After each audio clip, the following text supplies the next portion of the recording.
Good evening and welcome back to the Johnson Space Center in Houston and the International Space Station Flight Control Room, where at this hour, the Orbit 3 team of flight controllers on console as the minutes tick backward on clocks here in the control room toward the time of the undocking of the Soyuz TMA-06M spacecraft that will bring Kevin Ford, Oleg Novitsky, and Yevgeny Tarelkin home after almost 5 months in space. The trio strapped into their seats in the descent module of the International Space Station's Soyuz TMA-06M spacecraft.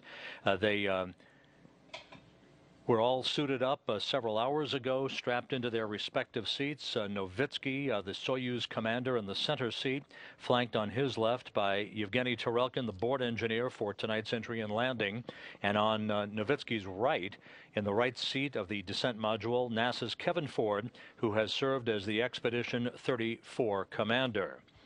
Here in the flight control room, Mike Serafin, the flight director, is on console at this hour, joined by two spacecraft communicators, Kate Rubins just to Serafin's right, and to her right, Rob Hayhurst, who are talking respectively with the space station crew on board the International Space Station.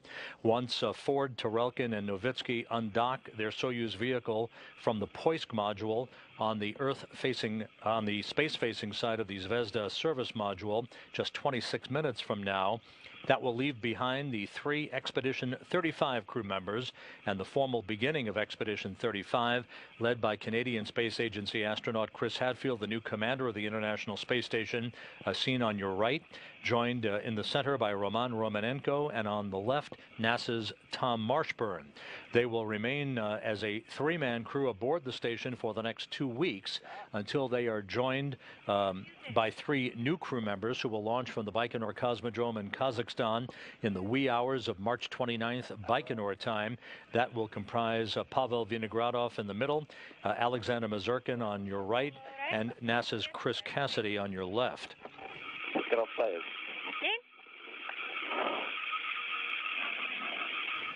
About 2.5 hours ago, the 6 crew members gathered together in the small vestibule connecting the Soyuz spacecraft and the Poisk module for one final opportunity to say farewell to one another and to offer their best wishes to the departing crew of Ford, Novitsky, and Tarelkin before they entered their Soyuz vehicle to close the hatches and begin the preparations for the undocking that is coming up shortly, leading to a landing on the steppe of Kazakhstan at 10:05 p.m. Central Time tonight. As you can see from this video, again, the hatches between the 2 spacecraft were closed at 3:38 p.m. Central Time, 4:38 p.m. Eastern Time. The final farewells taking place as the departing crew made their way into their Soyuz vehicle to begin their final preparations. Once the hatches were closed between the 2 spacecraft, the vestibule, this small passageway between the docking interface between the Soyuz and Poisk was depressurized.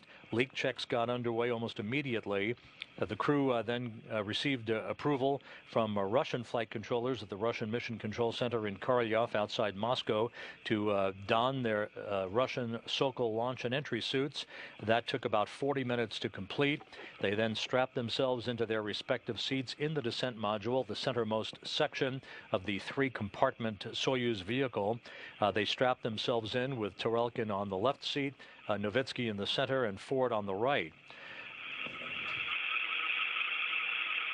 The suits underwent their own brand of leak checks. They are airtight, as is the vestibule and the docking interface between the 2 vehicles. About 25 minutes ago, the International Space Station maneuvered into the undocking orientation. The crew reported it was in great shape and ready to begin the journey home for a landing on the steppe of Kazakhstan a few hours from now. Once again, this is video that was recorded about 2.5 hours ago as the crew members, the departing crew of Novitsky, Tarelkin, and Ford said goodbye to the Expedition 35 crew, soon to be a 3-man crew on their own for the next 2 weeks. Commander Chris Hadfield, NASA flight engineer Tom Marshburn, and Russian flight engineer Roman Romanenko.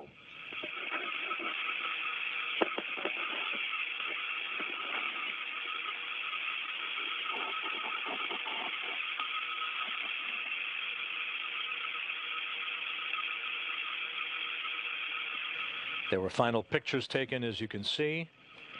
Some final exchanges of words and well wishes from the remaining crew on board of Hatfield, Romanenko, and Marshburn to the departing crew.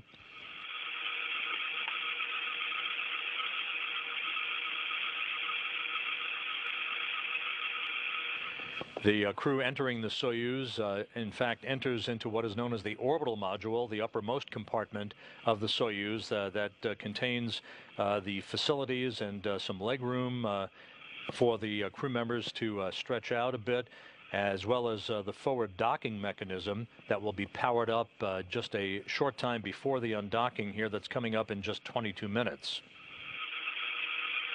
Once the crew made its way past the orbital module, they made their way into the centermost section, the descent module, closed the hatch to the upper section, the orbital module, and then began that series of leak checks as part of the preparations for the undocking that is coming up a short time from now.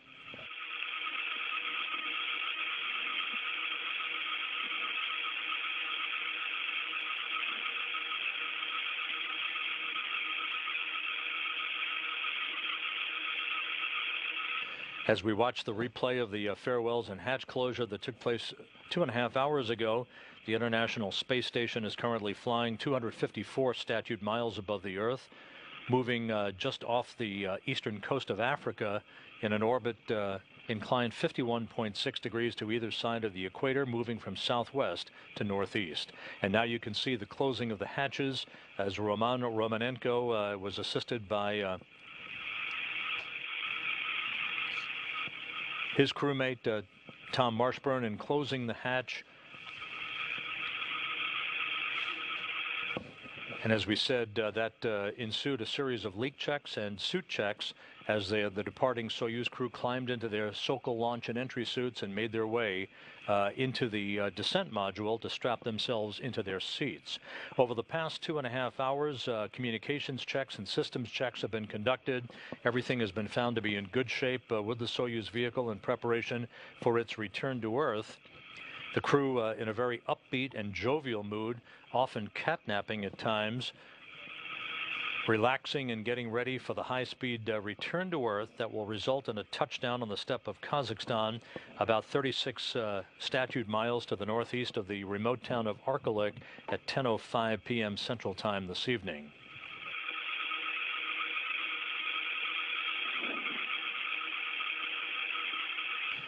Back here in the International Space Station Flight Control Room, Flight Director Mike Sarafin is polling his team of flight controllers to get a go for undocking.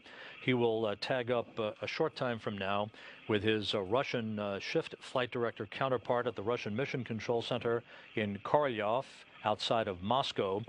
The Russian flight control team, of course, in charge of tonight's undocking and landing activities.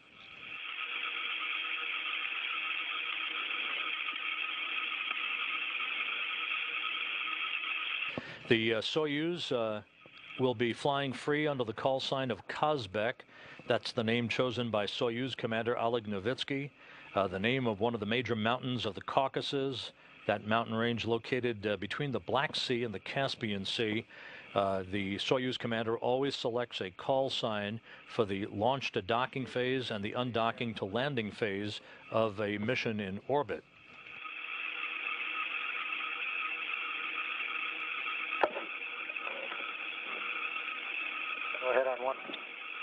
Chris, just want to let you know that Houston has confirmed that we are in a good config.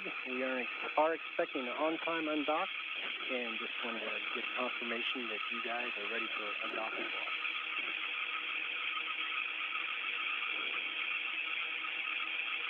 Yeah, we've been watching the attitude change. Been talking to Roman, and everything looks good on our end. Okay, copy that, and be advised at 23:47, we're going to have about 3 minutes of ready.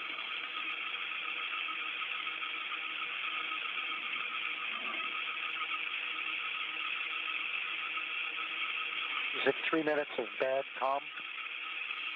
3 minutes of ratty comm, intermittent comm, starting at 23:47. See that. See that, thanks. Here in the flight control room,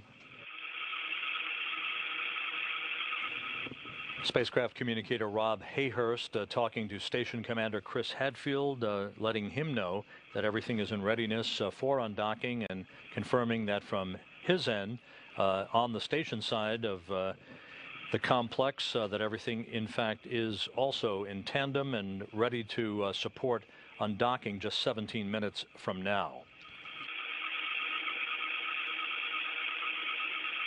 Once the undocking occurs, which will be the product of an undocking command sent from the Russian Mission Control Center to the Soyuz, that will initiate the opening of hooks that have held the Soyuz TMA-06M spacecraft firmly in place at the Poisk module since its arrival back on October 25th. With the hooks open at 6:43 p.m. Central Time, springs at either side of the docking interface will push off against one another to enable physical separation of the two vehicles. We do expect to have television of all of that over Russian ground stations at the time of undocking. 3 minutes after physical separation at 6:46 p.m., a separation burn of the Soyuz engines will be initiated, a 15-second burn to increase the opening rate of the Soyuz by about half a meter per second. This will continue to increase with time over the course of the next couple of hours, until such time as the Soyuz is 12 kilometers away from the International Space Station and in position for its deorbit burn, a 4-minute, 44-second firing of its engines, a retrograde maneuver to slow the Soyuz down by 128 meters per second and enable it to begin its descent back into the Earth's atmosphere. That deorbit burn scheduled at 9:13 p.m. Central Time this evening.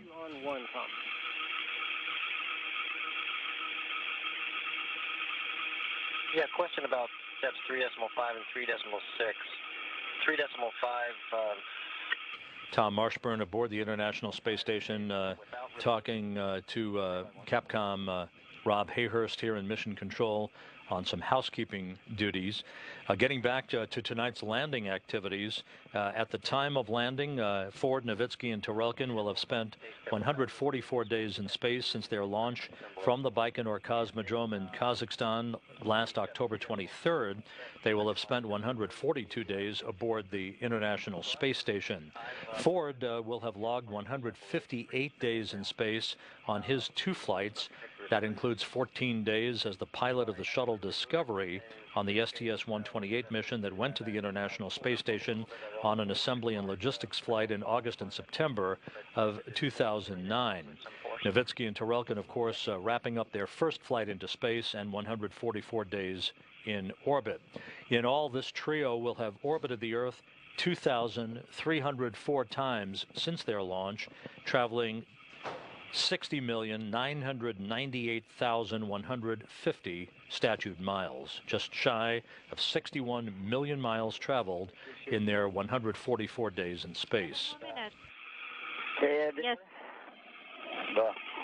We are now just 14 minutes away from undocking, just 11 minutes away from the issuance of the undocking command from Mission Control in Houston, Mission Control in Korolyov, outside of Moscow. Meanwhile, down in Kazakhstan, in stark contrast to the weather conditions 24 hours ago that prevented the landing, delaying the homecoming of Ford, Nowitzki, and Tarelkin by 24 hours, fog and freezing rain was the culprit last night. But tonight, it's a starry night and a starry Saturday morning in Kazakhstan. The weather conditions are frigid but ideal for a landing. Only some scattered and broken clouds reported at the landing site, some 36 statute miles to the northeast of Arkelik. The temperature at landing time is expected to be 15 degrees Fahrenheit. The wind is very light, just some light breezes out of the southeast at about 7 miles an hour. However, a wind chill factor greet the trio when they're extracted from their Soyuz spacecraft after they land. In the wee hours on Friday, 8 out of the 12 helicopters, the Russian Mi-8 helicopters, part of the search and recovery forces for tonight's recovery of the crew, were dispatched from the town of Kustanai in northern Kazakhstan, just across the Russian border. 8 helicopters dispatched. 6 of those helicopters made their way to the forward staging point of Arkalyk, which is the prime landing site staging point near the landing site itself. 2 other helicopters were dispatched far to the west to the town of Aktobe to be in the region of what would be the deployment of recovery forces in the event of a ballistic landing. That would be a landing that would fall the Soyuz far short of its intended target in the unlikely event of a technical problem. There will be 4 additional helicopters deployed from Kustanai about 2 hours before touchdown. Those additional helicopters will fly directly from Kustanai to the landing site to add to the support capability to extract the crew. 2 of the additional helicopters will make their way midway through the prime landing site and the ballistic landing zone so that they can move in either direction depending on the actual trajectory and final landing point of the Soyuz TMA-06M. These helicopters will be supported by 3 fixed-wing aircraft belonging to the Rosaviatsia Search and Recovery Forces. One of those airplanes, an Antonov craft, will be a flying command and center to relay both voice from the Soyuz crew back to flight controllers at the Russian Mission Control Center in Korolyov, as well as to provide data that will be relayed from the Soyuz spacecraft as it approaches the actual prime landing zone to the northeast of Arkalyk. And it's always good to remind our viewers that because of the altitude of the International Space Station at 254 statute miles and the look angle of the antennas on the Soyuz as it makes its way in its southwest to northeast trajectory to its landing site, we could wind up with some choppy communications at times as the Soyuz enters the Earth's atmosphere. That is not uncommon. Last time that there was a Soyuz landing back in November, we were very fortunate to have almost unbroken communications with the returning Soyuz crew, so we'll have to wait and see, but don't be alarmed if there are gaps in communications from the Soyuz vehicle as it makes its way to the landing site. That is customary. Now is something that looks like the picture in figure 5. So, and that was unclear to me exactly how I got to that picture in figure 5, but I think I've got it now.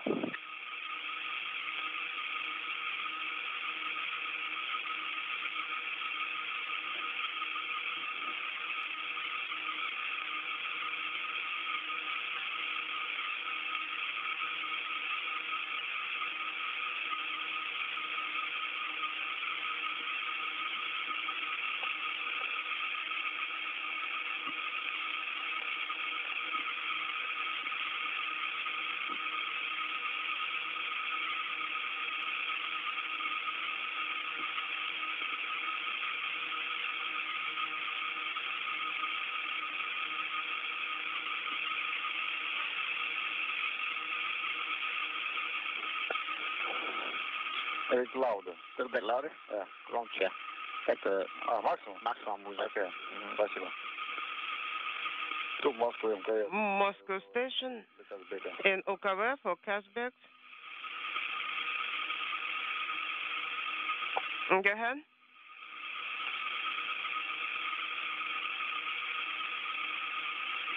Тишина. Silence.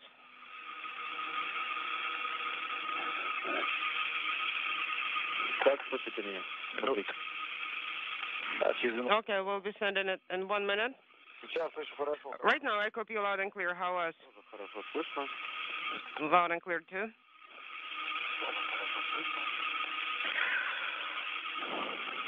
So you can calibrate the time correctly. We're about just over 2 hours away from sunrise at the landing site, which will be 7:42 a.m. Saturday morning Kazakhstan time, 8:42 p.m. Central Time here on Friday night.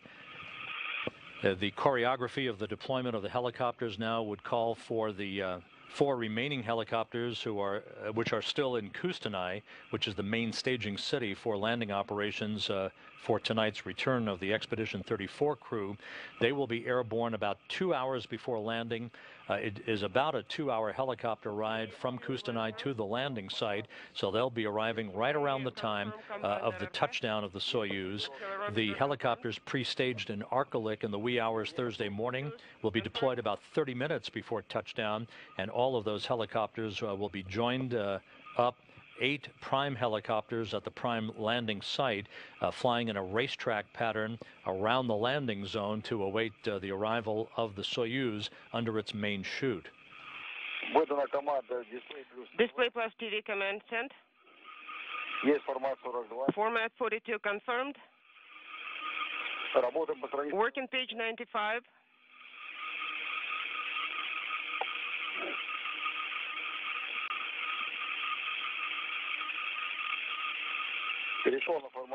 Rendezvous format, I navigated to it. Confirm. Just 4 minutes away from the undocking command that will initiate the opening of the hooks holding the Soyuz spacecraft to the Poisk module. Physical separation at 6:43 p.m. Central Time. Indicator, maneuver.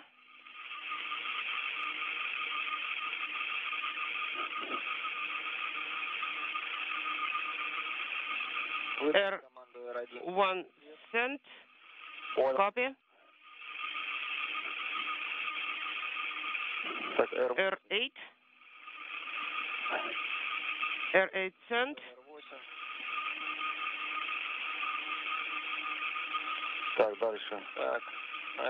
On SSVP, we can see inaudible. Moscow, Kazbek. Go ahead. When do we need to release the transmit button? Do we need to wait for your go?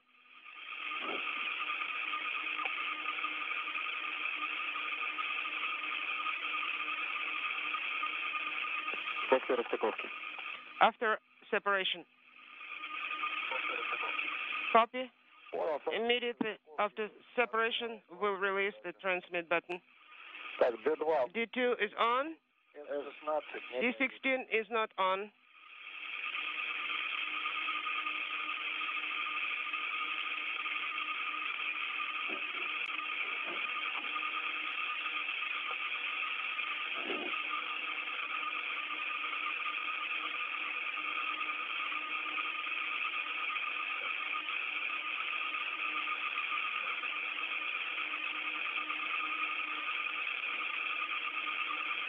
We should be acquiring a television signal from the Soyuz television camera, the external television camera on the Soyuz over Russian ground stations here shortly. We're less than 5 minutes away from physical separation of the TMA-06M from the Poisk module of the International Space Station. D7 is armed. Copy. 0239, sending D7. Copy.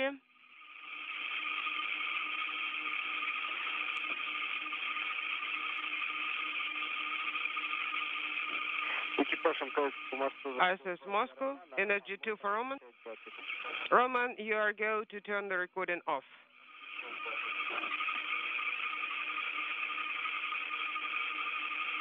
Coming up on about a minute away from the crew beginning the undocking process by issuing the undocking command to open the hooks. It's called Program 12. The Soyuz hooks will take about 3 minutes to disengage from the docking mechanism on the Poisk module.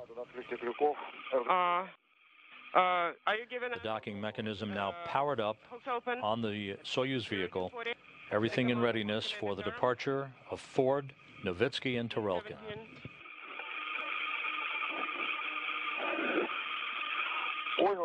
Copy. We are go to open the hooks at the set time, which is 024000.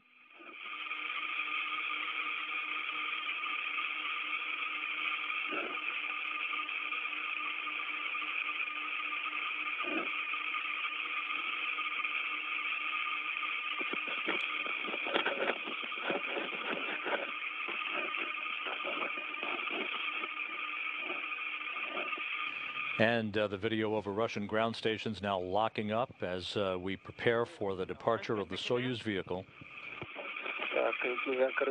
Hooks closed, D15. The visiting vehicle officer here in Mission Control reports that hooks are driving open. Transfer hatch closed, indicator on. Selection is on. Working page 96.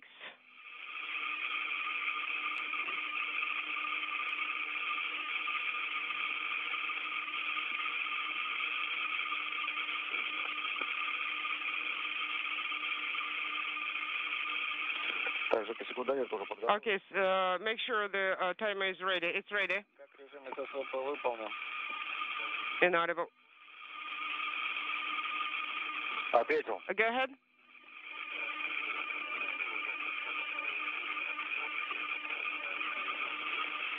Two minutes away now from physical separation. All Soyuz systems reported in excellent shape to support undocking and landing.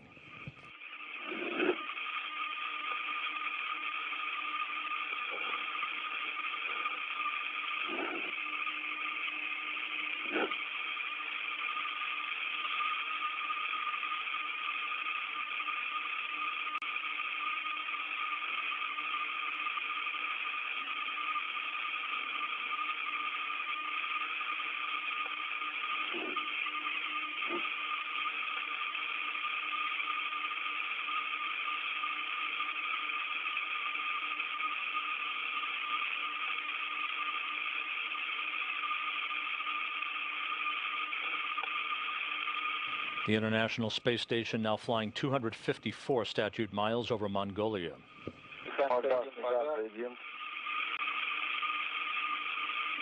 Inaudible.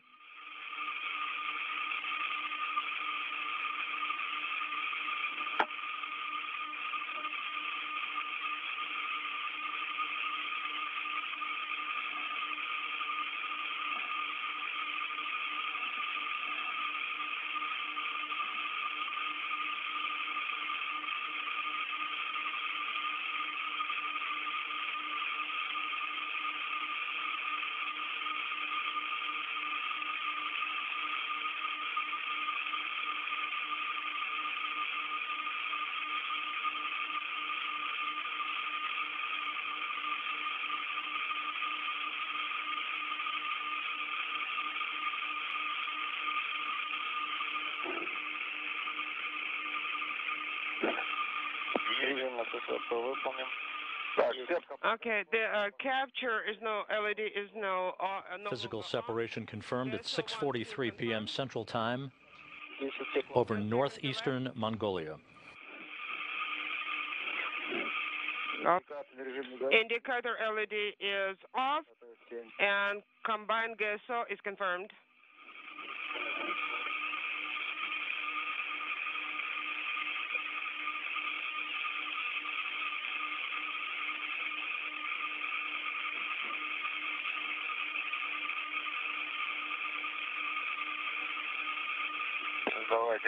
Okay, guys. Good luck. Thank you, Roman. Bye-bye. You remember Kevin's request? Of course.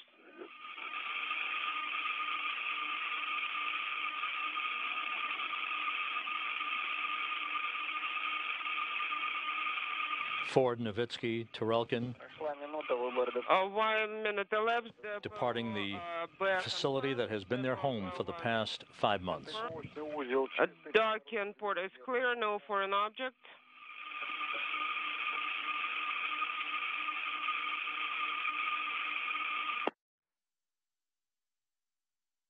Release, transmit, release.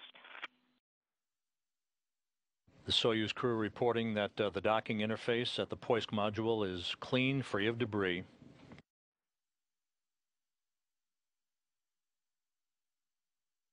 About a minute and a half away from the separation burn that will initiate an opening rate between Soyuz and the International Space Station that will result in the Soyuz moving to a point 12 kilometers away from the International Space Station for its deorbit burn less than 2.5 hours from now.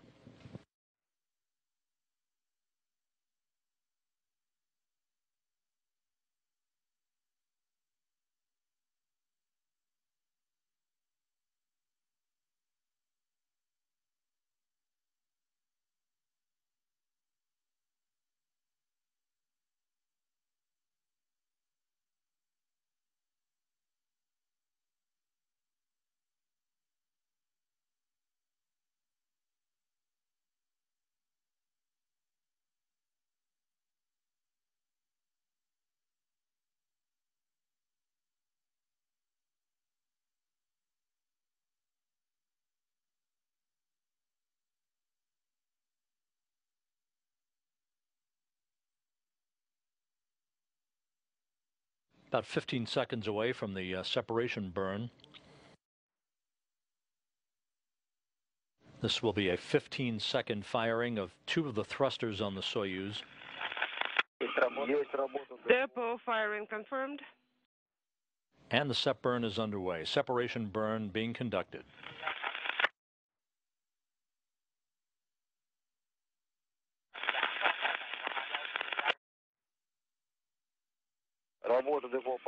Depot. And the separation burn complete and good. No longer illuminated. 15 seconds. Duration.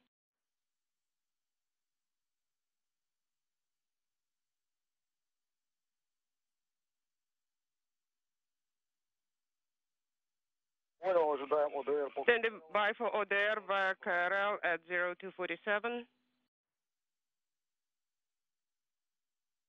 Copy.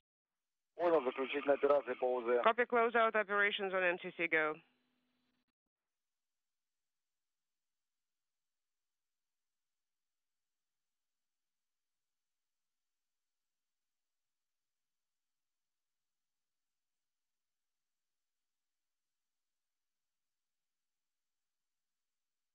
Down the longitudinal axis of the Russian segment of the International Space Station at the crosshairs, that's the ISS Progress 49 vehicle, which will remain attached to the aft end of the Zvezda service module for about a month.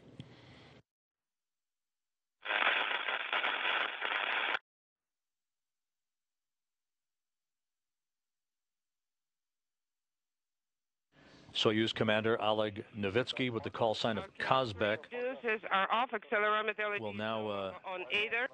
Repress is also put commands into the onboard computer to initiate the descent mode, basically the load of software on the Soyuz computers that govern descent operations.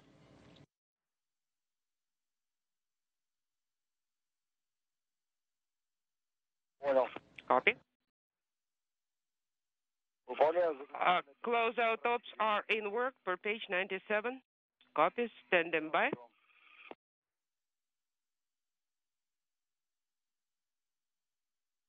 So once again, undocking occurring on time at 6:43 p.m. Central Time. RRP is no longer on.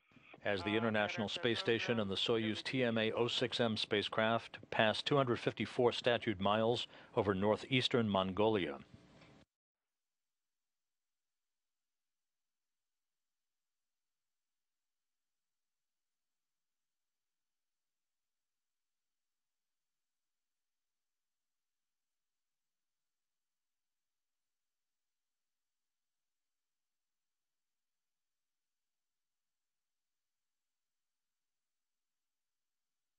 This view basically showing some of the control panel displays, the same thing that Oleg Novitsky is seeing in the center seat of the descent module, flanked on his left by board engineer Yevgeny Tarelkin, and on his right by NASA flight engineer and Expedition 34 commander Kevin Ford. The trio now backing away at a gradual fashion from the International Space Station. Their deorbit burn scheduled 2 hours 23 minutes from now. Touchdown on the steppe of Kazakhstan 3 hours 16 minutes from now.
As the Soyuz backs away from the International Space Station, reports from Kustanay, Kazakhstan, indicate that the folks who did not fly down to the forward staging city of Arkelik in the wee hours on Friday, but who are now headed for the Kustanay airport to board their helicopters.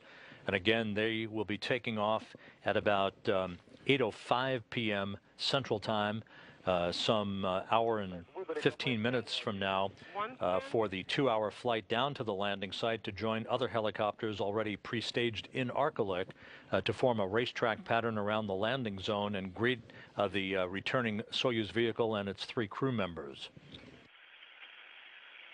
Go for command descent.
Suspects, please keep reporting.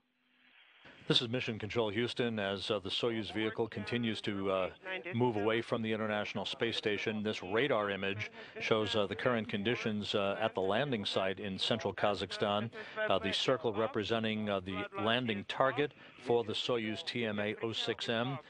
The landing scheduled to occur at a coordinate of 50.39 degrees north latitude, 67.20 degrees east longitude, some 36 miles northeast of Arkelik. And as you can see from the current radar, it is severe clear in the early morning hours, the pre-dawn hours in Kazakhstan. The weather forecast calling for some scattered clouds at about 1,000 feet at the landing site, one broken deck of clouds at about 25,000 feet, light winds out of the southeast at 7 miles an hour, but frigid temperatures about 15 degrees Fahrenheit forecast at landing time, with a wind chill factor of about 4 degrees Fahrenheit. The landing to take place an hour and 23 minutes after local sunrise. Pressure NSR, we gave you from the right control panel. On the left, it's 790.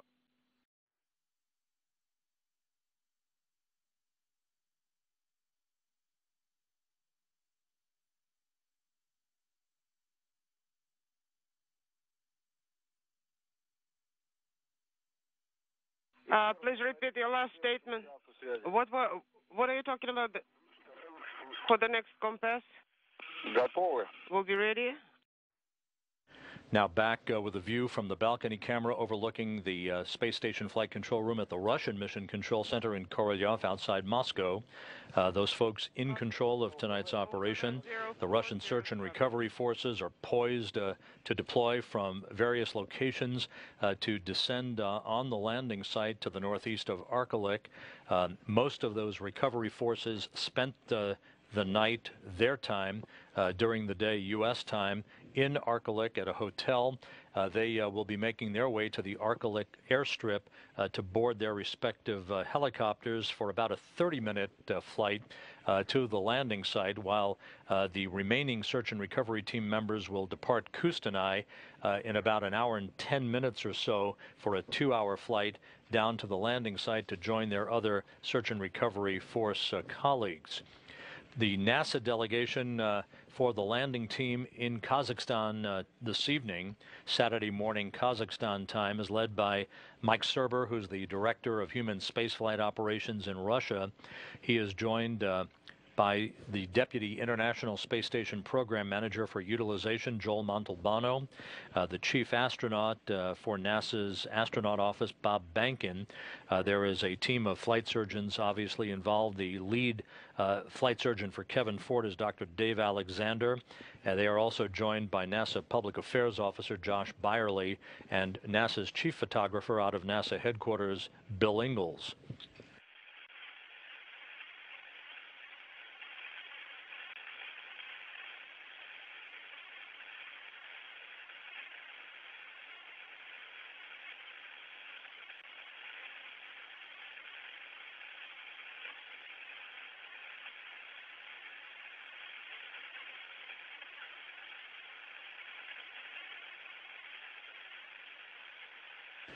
With the departure of Ford, Nowitzki, and Turelkin as they are poised for their homecoming and a landing just over 3 hours from now in Kazakhstan, the International Space Station is back down to a three-man crew for the next 2 weeks in what is known in space station parlance as indirect handover. This is the interim period where the station crew is down to 3 crew members. The commander of the International Space Station, now officially Expedition 35, is Canadian Space Agency astronaut Chris Hadfield. He took over command of the station from Kevin Ford on Wednesday, and now as commander, the official start of Expedition 35 occurring just a few minutes ago with the undocking of the Expedition 34 crew. Hadfield's crewmates in the center of this crew portrait, Russian cosmonaut Roman Romanenko. On the left, NASA flight engineer Tom Marshburn. 2 weeks from now, they'll be joined by 3 new crew members who will be launched in the Soyuz TMA-06M spacecraft from the Baikonur Cosmodrome in Kazakhstan. Additional trio of Expedition 35 crew members will be led by Soyuz Commander Pavel Vinogradov in the center. On the right, to Vinogradov's left in this crew portrait is Russian flight engineer Alexander Mazurkin, and on the left in this picture is NASA flight engineer Chris Cassidy. They will launch in the pre-dawn hours of March 29th from the Baikonur Cosmodrome on a fast-track, expedited 4-orbit, 6-hour transit to the International Space Station. That single-day launch-to-docking activity will begin with a launch at 3:43 p.m. Central Time on Thursday, March 28th, which will be 2:43 a.m. Baikonur time on March 29th, 6 hours later arriving for a docking to the same Poisk module docking port that the Expedition 34 crew just vacated.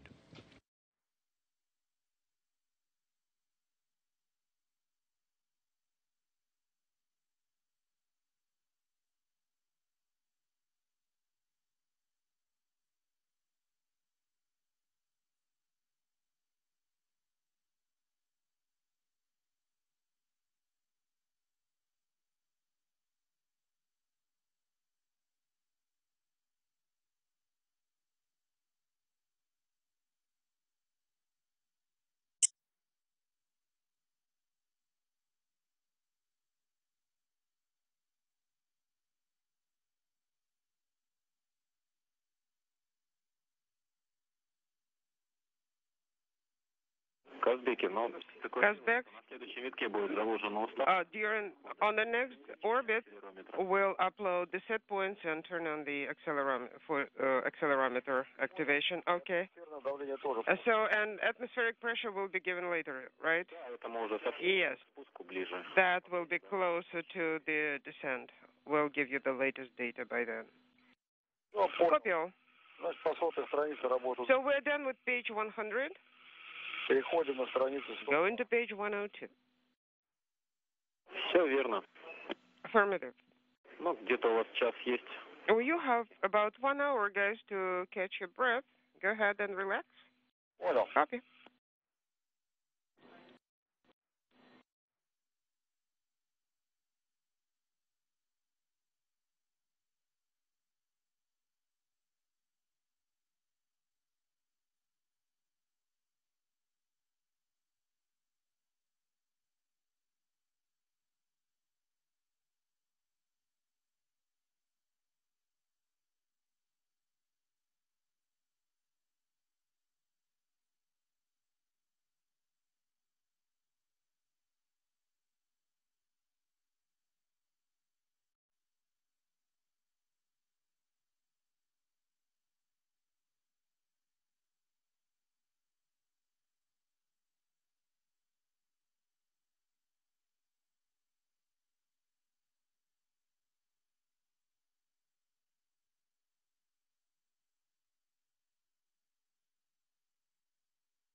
with the Soyuz slowly but surely moving away from the International Space Station. The station and the Soyuz flying in tandem, 254 statute miles over the Pacific Ocean, about to pass just to the west of the Hawaiian island chain.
This is Mission Control Houston. If you look carefully enough, near the top of your screen, that is the Soyuz vehicle, the TMA-06M that undocked from the International Space Station just over 20 minutes ago and is now continuing to separate from the station to a distance of 12 kilometers away from the complex for the deorbit burn that is scheduled 2 hours and 8 minutes from now.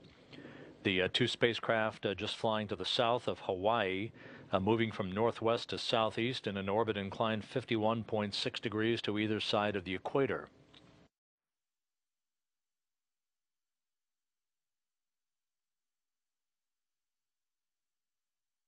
Down in Kazakhstan, members of the landing and recovery team are gathering to deploy from respective locations in their helicopters.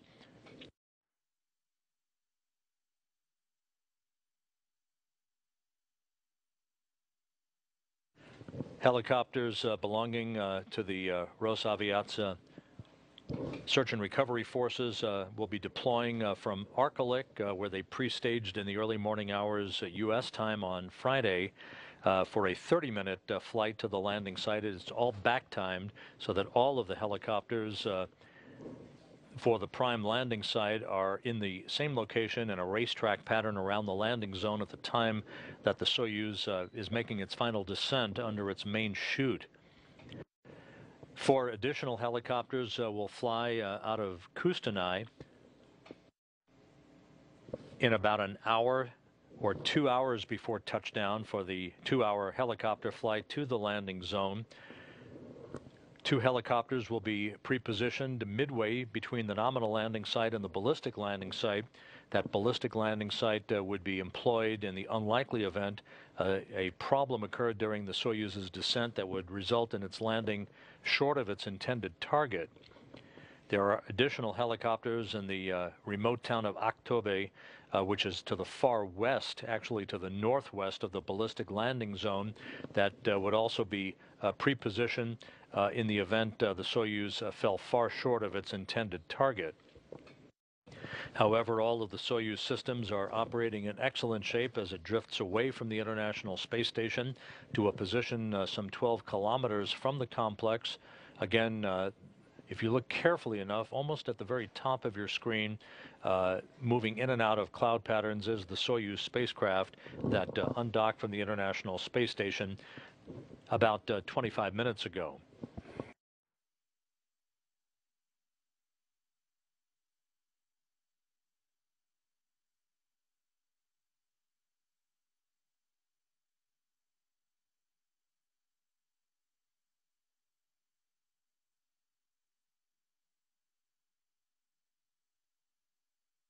В Москве в канале СГ-1.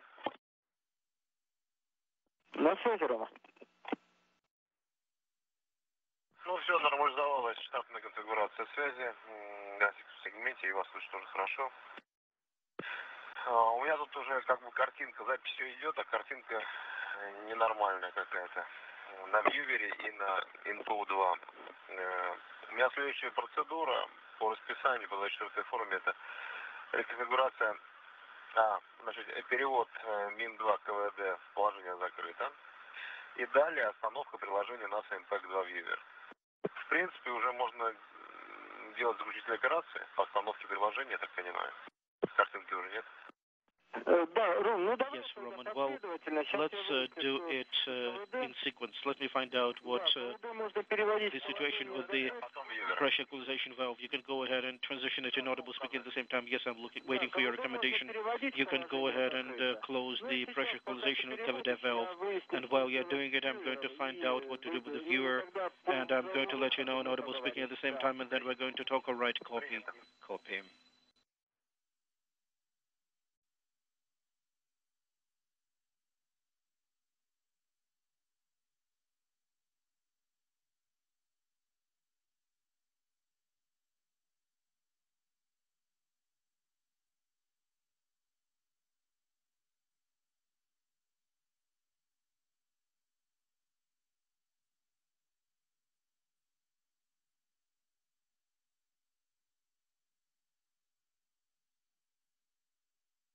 And a good view now over the Pacific Ocean of the Soyuz TMA-06M spacecraft. On board in the center section, the descent module, Kevin Ford in the right-hand seat, Soyuz commander Oleg Novitsky in the center seat, flying under the call sign of Kazbek, and board engineer Yevgeny Tarelkin in the left seat. Having departed the International Space Station after almost 5 months on board the complex, heading for a landing 2 hours 55 minutes from now on the steppe of Kazakhstan to the northeast of the town of Arkelik.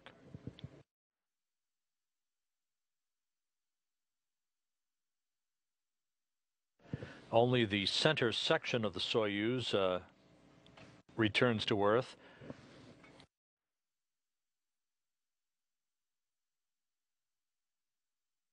About 26 minutes after the deorbit burn that enables the Soyuz to decelerate for its entry back into the Earth's atmosphere, prior to the actual point at which the Soyuz hits the Earth's atmosphere, at an altitude of about 400,000 feet, just a couple of minutes before atmospheric entry, the pyrotechnics on the Soyuz will automatically fire to separate the 3 sections, the top section or the orbital module, containing the avionics and the forward docking probe, and the rear section called the instrumentation and propulsion module that houses the solar arrays and the propulsion tanks. They will separate from the descent module, which is the only section that survives re-entry, with its heat shield repelling the fiery forces of reentry, where temperatures around the Soyuz build to about 2,500 degrees Fahrenheit.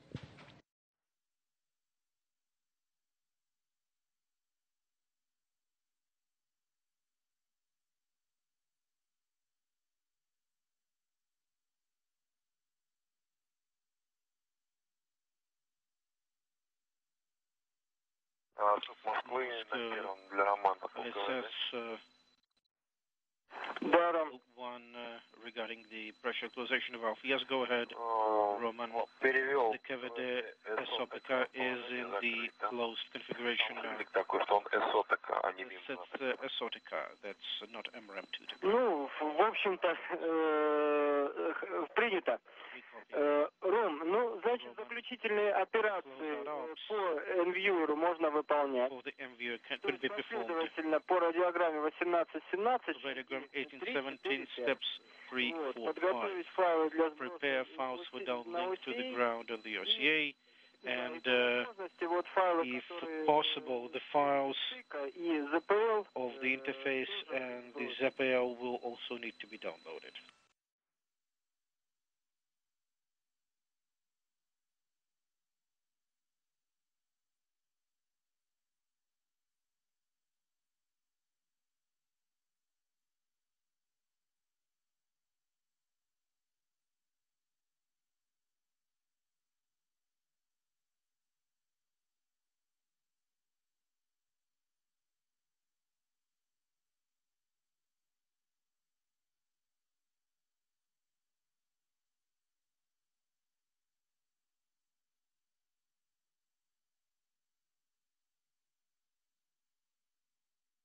A good view of the Soyuz TMA-06M spacecraft with Ford Nowitzki and Tarelkin aboard as it flies free of the International Space Station from northwest to southeast in an orbit inclined 51.6 degrees to either side of the equator at an altitude of 254 statute miles toward the South Pacific Ocean now.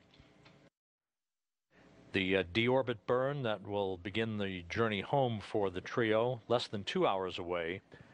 That 4-minute, 44-second retrograde engine firing scheduled to take place at 9:13 and 4 seconds p.m. Central Time.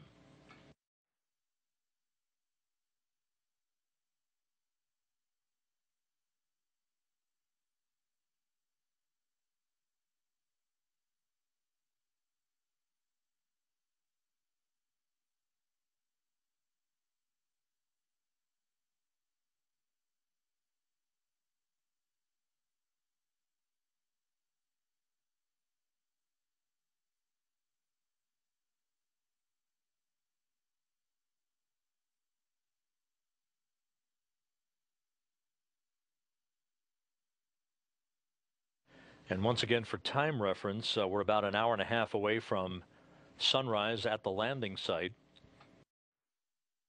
Temperatures are extremely frigid, but the skies are clear, in sharp contrast to 24 hours ago when fog and freezing rain delayed this Soyuz's homecoming with its crew by 24 hours.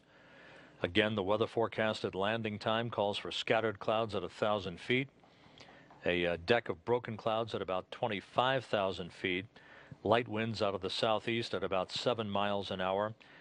Chilly temperatures, though, 15 degrees Fahrenheit at landing with a wind chill factor of about 4 degrees. To calibrate the landing time, it occurs about 1 hour, 23 minutes after local sunrise.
as we enjoy the view of the Soyuz TMA-06M spacecraft flying over the South Pacific, with its undocking having been accomplished from the International Space Station on time at 6:43 p.m. Central Time. It is slowly moving away from the station, ultimately to a point about 12 kilometers away from the complex for the 4-minute, 44-second retrograde firing of the Soyuz engines and a deceleration maneuver to slow the Soyuz down and enable it to drop out of orbit for its descent back to Earth. The deorbit burn scheduled an hour and 54 minutes from now at 9:13 p.m. Central Time, setting up the Soyuz for its entry back into the Earth's atmosphere.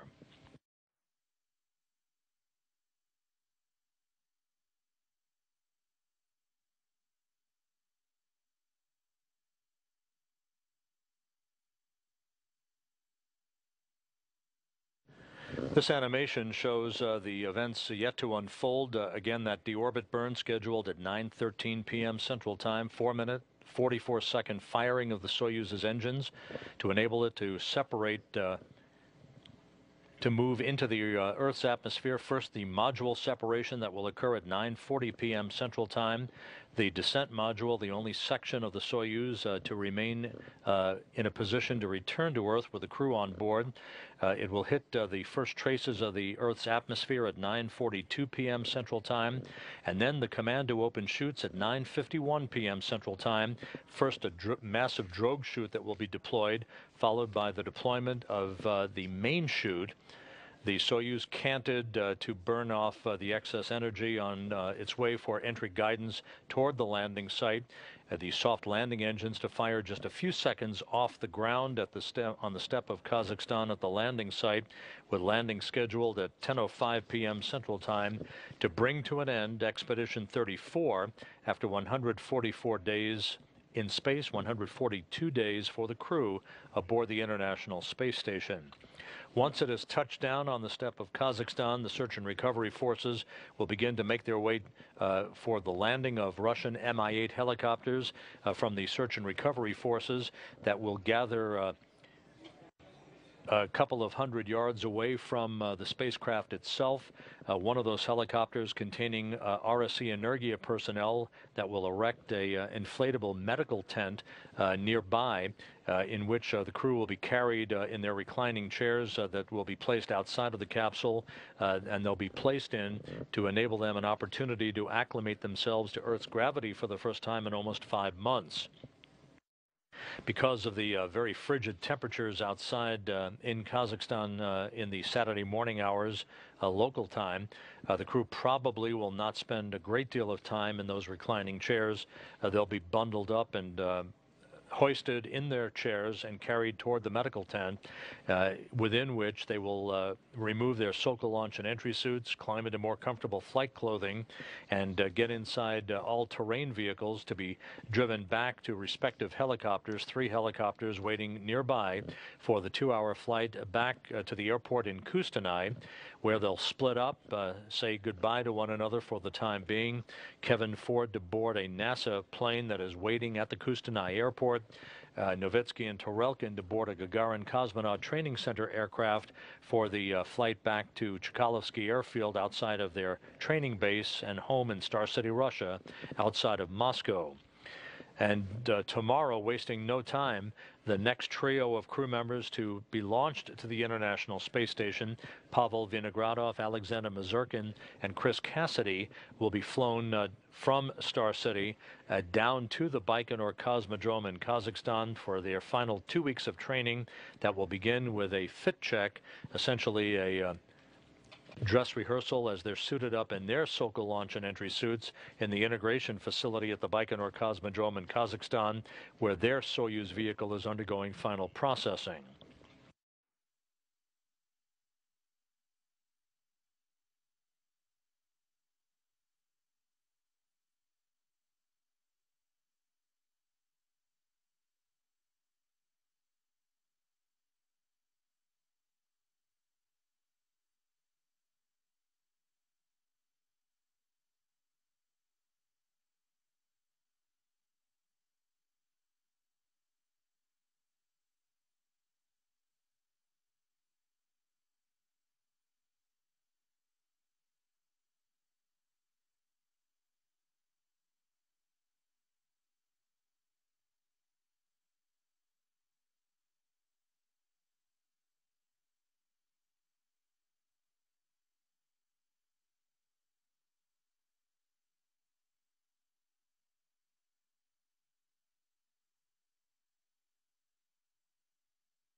This is Mission Control Houston. We will wrap up this portion of our coverage of the return tonight of the Expedition 34 crew.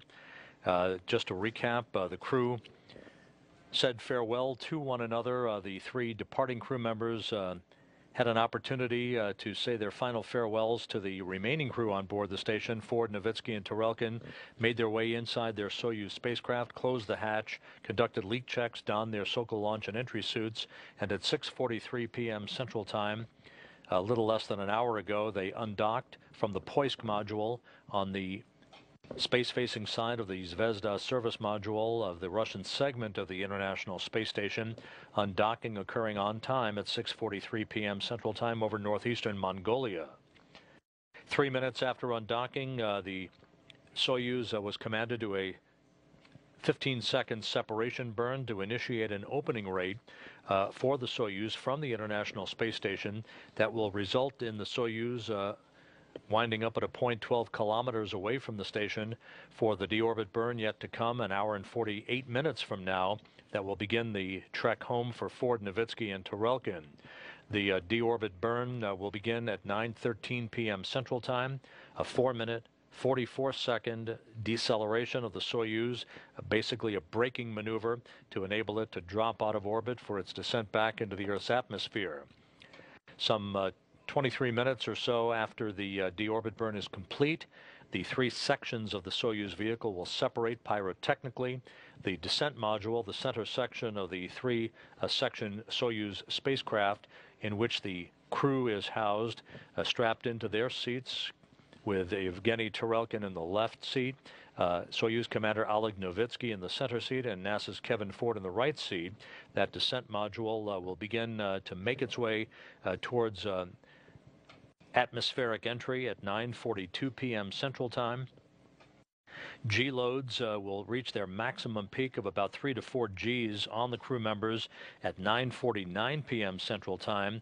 As the Soyuz descends then with a command to open its parachutes at 9:51 p.m. Central Time. First, a drogue chute will deploy, followed later by the severing of that drogue chute as a main chute is deployed, and the Soyuz then will hone in on its landing site 36 miles to the northeast of Arkelik, and a touchdown at 10:05 p.m. Central Time to wrap up Expedition 34.